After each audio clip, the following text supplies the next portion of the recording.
Bom, agora uma consequência do evolucionismo que pouca gente comenta, né? É lógico, né? Que eles não vão querer comentar, né? Depois eu vou falar dessa questão da filosofia, que tem uma implicação muito maior na questão do modernismo e do Concílio Vaticano II. Mas é a questão da biologia, né? A questão do racismo, o racismo biológico, né? É uma consequência direta do evolucionismo, né? A aplicação desse conceito evolucionista em biologia vai ser feita, né, pelo conde Arthur de Gobineau. Então ele pode ser chamado assim, pai do racismo, né? Por isso eu brincava com meus alunos, quando eles falavam que os africanos eram escravizados no Brasil, né, no século XVI e tal, né, e os portugueses eram racistas. Eu falei, mas o Darwin nem tinha nascido, como é que pode uma coisa dessa, né? O Darwin é só no século XIX. O racismo é uma consequência do Darwin, né? O critério de escravidão, tanto no mundo antigo quanto essa escravidão moderna, africana, é o critério econômico, sobretudo, né? Não é exatamente uma questão racial. Porque o racismo, ele é uma pseudociência, né? Ele é uma pseudociência que vai sustentar uma ideologia. Essa pseudociência, ela tem raiz na própria noção evolucionista, né? Então, quando Darwin aparece com o livro A Origem das Espécies, ele vai dar um embasamento para isso. Porque a teoria racista ela já vinha sendo desenvolvida um pouquinho antes, né, por causa da poligenia. Aí tem um bom livro daquela autora, Maria Schwartz, eu acho, não sei se o Edivaldo conhece, que ela vai falar sobre essa questão da eugenia e tal no Brasil, né? A questão da eugenia no Brasil. Mas aí ela vai citar algumas coisas interessantes, né? Que é essa questão da poligenia, né? Então você tem dois princípios, né, opostos, né? Ou monogenia ou poligenia.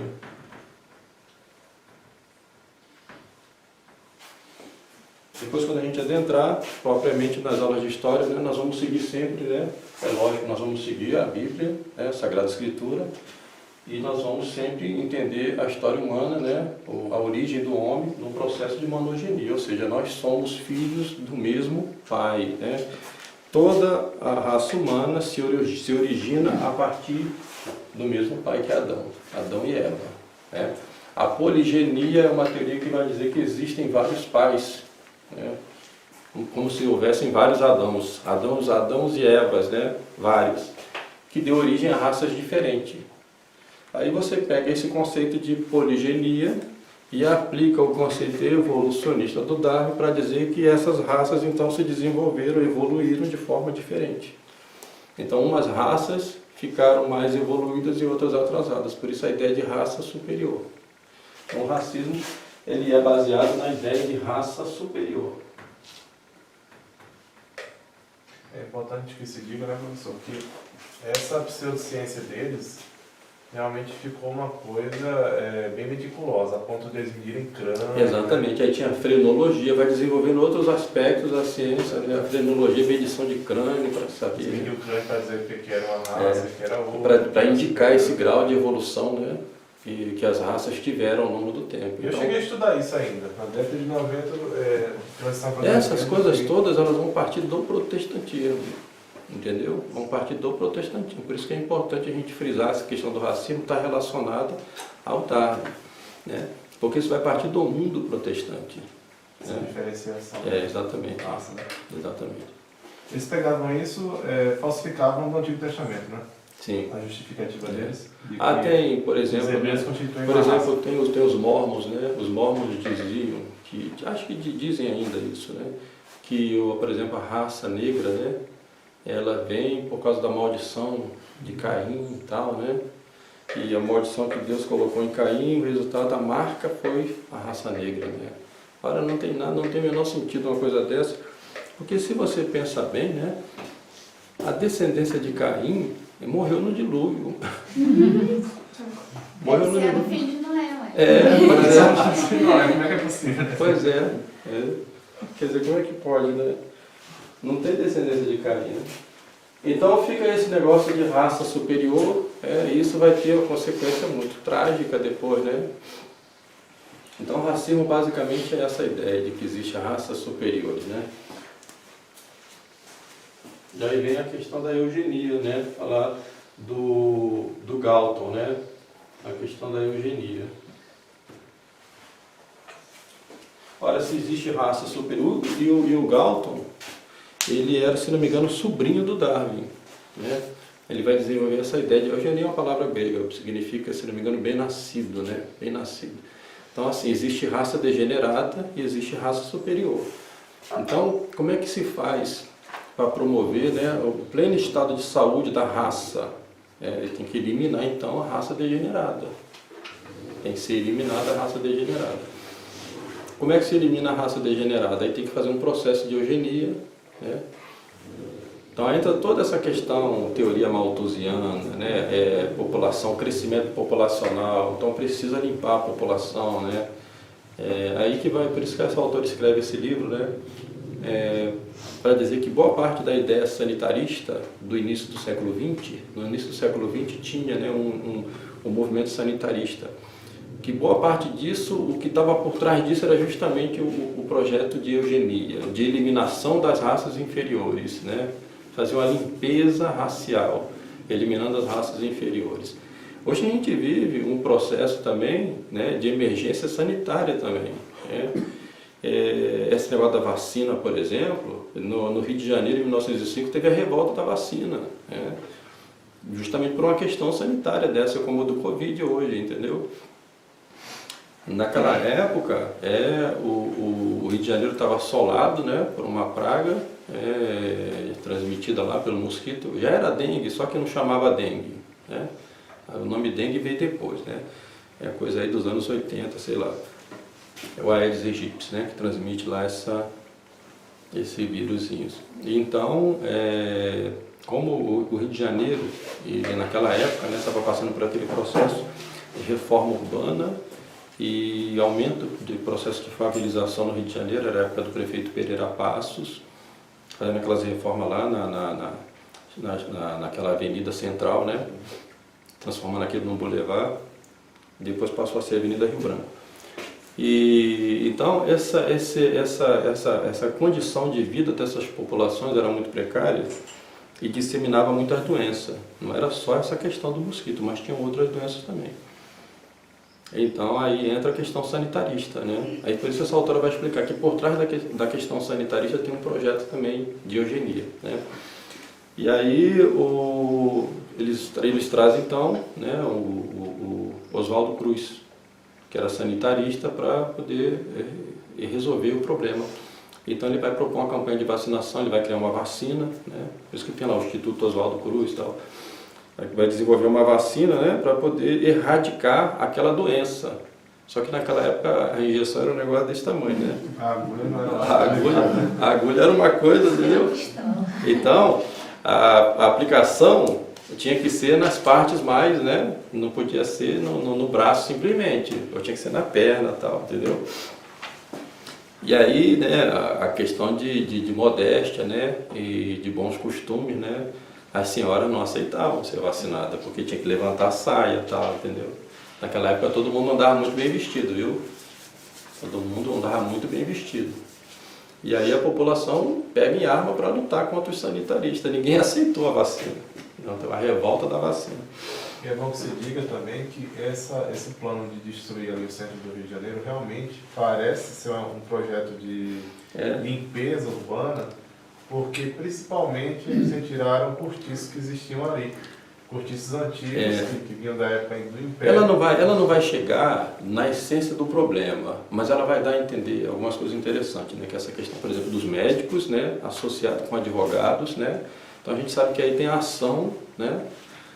Por exemplo, do positivismo, boa parte dessa mentalidade positivista, que também é evolucionista, nós vamos falar daqui a pouquinho, e também, né, da maçonaria, por trás desse projeto também de eugenia, né?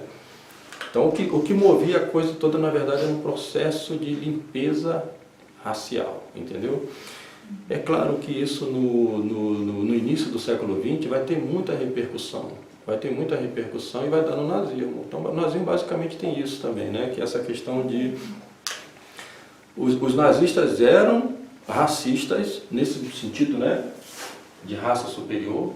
Então, para eles, né, a raça superior era a raça ariana, né, mas a ariana aqui não tem nada a ver com a heresia de Ário, não, né, os arianos lá os indo-europeus, né, que são chamados árias, que deram origem à civilização hindu e à civilização, né, clássica, né, Grécia e Roma. Então, para eles, esse era um modelo de homem, né, por isso que eles vão lá fazer, né, aquelas cerimônias. Todo o cerimoniário nazista, né, era baseado nesse conceito de raça superior. Então tinham aqueles artistas que faziam aquelas estátuas imensas, né, mostrando o nórdico, né, o ariano como raça superior. E aí eles vão seguir o princípio, né, de eugenia, que é de eliminação das pessoas que têm deficiência física. Então eles vão desenvolver um projeto Action P4.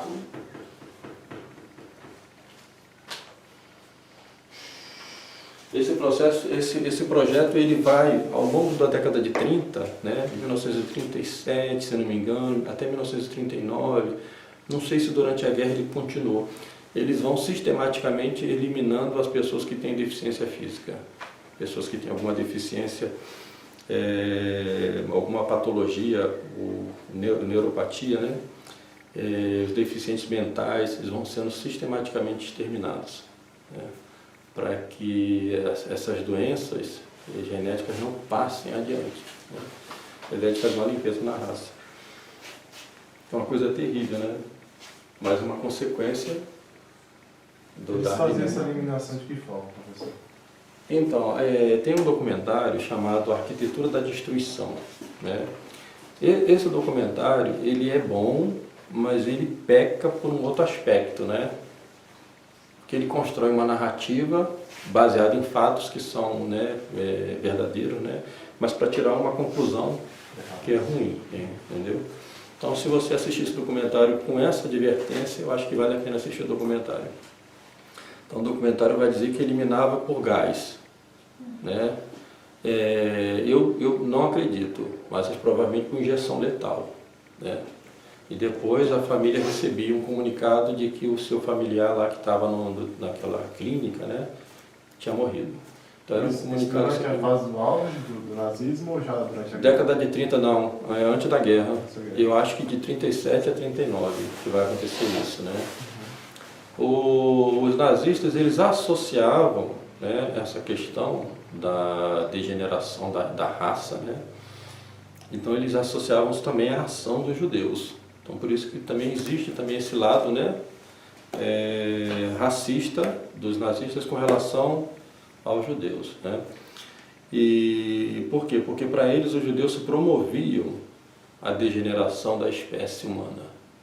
Os judeus eram agentes muito importantes, né, na promoção, através de vários tipos de ação, para promover, né, por exemplo, a questão do multiculturalismo, a questão do multirracialismo, né?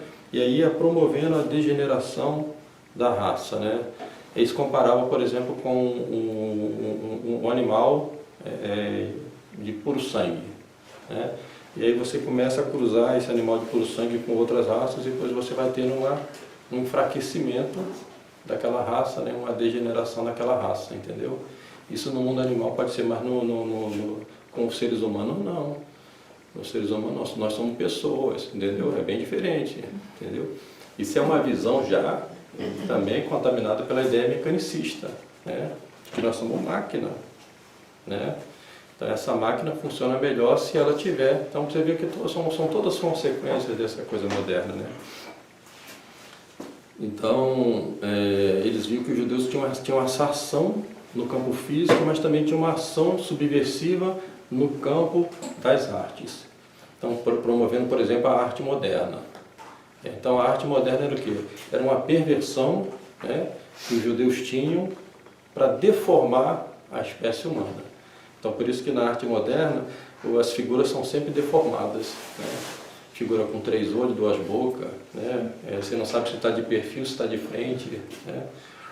Então era assim, uma espécie de patologia, isso que os nazistas diziam, que os judeus tinham essa patologia, que isso era uma coisa doentia, né? de querer ter degeneração da espécie, e faziam isso promovendo também a arte moderna. Por isso que os nazistas faziam exposição de arte degenerada, que era exposição de arte moderna, e ao mesmo tempo faziam da arte, né, clássica, né, para mostrar a diferença de uma para outra e mostrar, tá vendo isso daqui, né? Isso, quem que promove isso aqui? Eles chamavam de bolchevismo, né? Isso aqui é arte bolchevista, né? O movimento negro, ele tem feito isso também. Eles estão promovendo aí nos últimos meses um incentivo para que casais, pessoas negras só se casem com pessoas negras, e eles mostrando mesmo como que a mistura de raças pode comprometer a raça deles. É um racismo também. Nossa, é um absurdo. É a mesma coisa, porque se você parte do princípio que existe raça superior, a raça branca é superior, depois você vai ter um momento que vai dizer que a raça negra é superior. Isso, por exemplo, aconteceu já nos Estados Unidos nos anos 60. Aí lá tinha lá o Malcolm X, né? Que era um supremacista racial negro, que defendia que os negros são raça superior, entendeu? Então lá está o Malcolm X, né? Dessa ideia aí é que vem a ideia do quadrinista lá, o X-Men, né? Do Stan Lee, né? Porque tinha lá o Magneto, que é supremacista, não, os mutantes são superiores. Por isso que é Senhor X, é Malcolm X, entendeu? X-Men, né? Entendeu? Vem dessa coisa aí. Então, esse tipo de coisa tem muita repercussão, né, na nossa vida como um todo, e a gente às vezes não se dá conta disso, né? Então, nós temos aí, né, em biologia essas consequências que são muito nefastas, né? Todo católico tem que recusar isso daqui, veementemente, né? Não existe raça superior, né? E os doentes, os mais fracos, nós temos que cuidar deles, não eliminá-los, né? Nós temos que cuidar deles, né? E quando a gente fala em eugenia, né, a gente pode pensar nos gregos também, né, lá na sociedade espartana, que eliminava os deficientes físicos, né? E o Hitler, ele tinha um fascínio pela sociedade espartana, né? Ele tinha um fascínio, é o chamado mundo dórico, né? Porque Esparta era uma cidade fundada pelos dórios. Os dórios eram indo-europeus. Então o Hitler, ele queria fazer um retorno ao mundo dórico. Por isso que aquela arquitetura toda, né? Isso está no documentário também, Arquitetura da Destruição.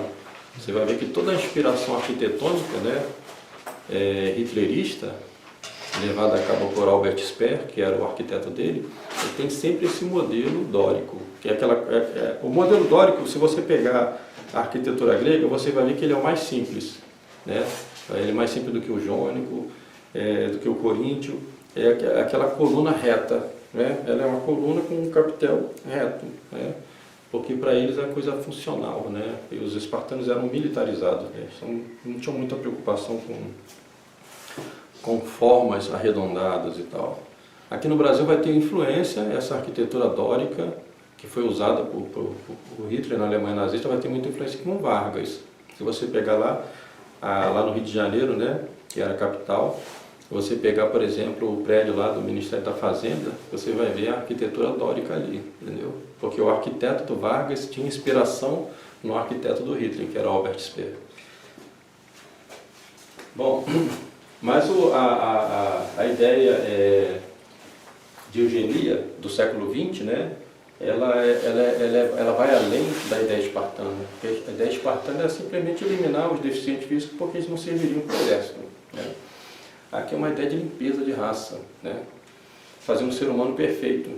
Então aí a ideia messiânica também, de fazer o paraíso na Terra a partir de uma limpeza da raça humana, para não ter mais doença, para todo mundo ser perfeito fisicamente e tal. E você vê como é que essa mentalidade eugenista está presente praticamente em todas as pessoas hoje.